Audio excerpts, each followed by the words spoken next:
പരമ്പരയോടുള്ള കടപ്പാട് ചെയ്തു തീർക്കുന്നു. ഇപ്പൊ എൻ്റെ അച്ഛനോടുള്ള കടപ്പാട് എനിക്ക് അച്ഛനെ നന്നായി സംരക്ഷിച്ചുകൊണ്ട് ജീവിച്ചിരിക്കുന്ന കാലത്ത് അദ്ദേഹത്തിന്റെ മനസ്സിന് തൃപ്തി കൊടുത്തുകൊണ്ടാണ് ഞാൻ വീട്ടേണ്ടത്.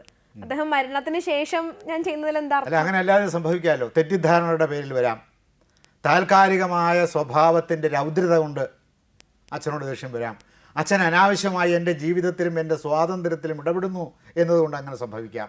അല്ലെങ്കിൽ കുടുംബത്തിലുള്ള കാരണവന്മാർ ഇടപെടുന്നു, അമ്മ ഇടപെടുന്നു എന്നതുകൊണ്ടൊക്കെ അമ്മയും അച്ഛനുമായിട്ട് പലതരത്തിലുള്ള കലഹങ്ങൾ കുടുംബത്തിലുണ്ടാകും മക്കളുമായി. ഇതൊക്കെ ഇവരുടെ അഭാവത്തിലായിരിക്കും പിന്നീട് ബോധ്യപ്പെടുന്നത്. തങ്ങൾക്ക് പുത്രന്മാരും പുത്രിമാരും ഒക്കെ ഉണ്ടായി അവരുടെ പെരുമാറ്റങ്ങൾ കാണുമ്പോഴായിരിക്കും ഞാൻ എൻ്റെ മാതാപിതാക്കളോട് നേരത്തെ ചെയ്തത് അപരാധമായിരുന്നുവല്ലോ എന്ന് തോന്നൽ വരുന്നത്. അപ്പോഴാണ് പശ്ചാത്താപം ഉണ്ടാകുന്നത്. പശ്ചാത്താപത്തിന് പ്രായശ്ചിത്തം കൊണ്ടല്ലേ പരിഹാരമുള്ളൂ. അപ്പോൾ പ്രായശ്ചിത്തം ഇതൊരു പ്രായശ്ചിത്ത കർമ്മവും കൂടിയാണ്.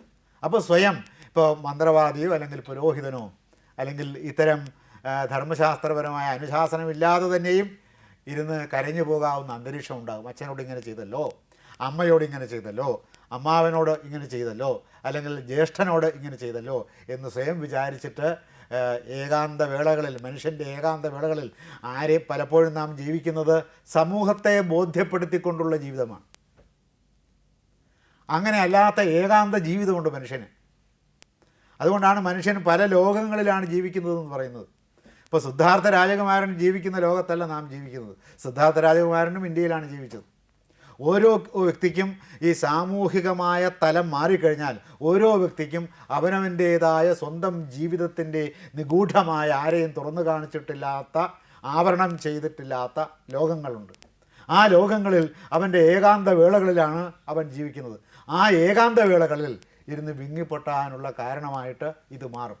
അച്ഛനോടും അമ്മയോടും ഇങ്ങനെ ചെയ്തല്ലോ. സ്വന്തം മക്കളെ വളർത്തിക്കൊണ്ടുവരുമ്പോഴായിരിക്കും എന്താണ് ഈ മക്കളെ വളർത്തിക്കൊണ്ടുവരാനും സംരക്ഷിക്കാനുമുള്ള ബദ്ധപ്പാടും, ഏതെല്ലാം തരത്തിലുള്ള ത്യാഗങ്ങൾ അവർ സഹിച്ചിട്ടുണ്ട്, ഏതെല്ലാം തരത്തിലുള്ള സുഖങ്ങൾ അവർ മാറ്റിവെച്ചിട്ടുണ്ട് മക്കളെ വളർത്തിയെടുക്കുന്നതിന് വേണ്ടി എന്ന് തോന്നുന്നത്.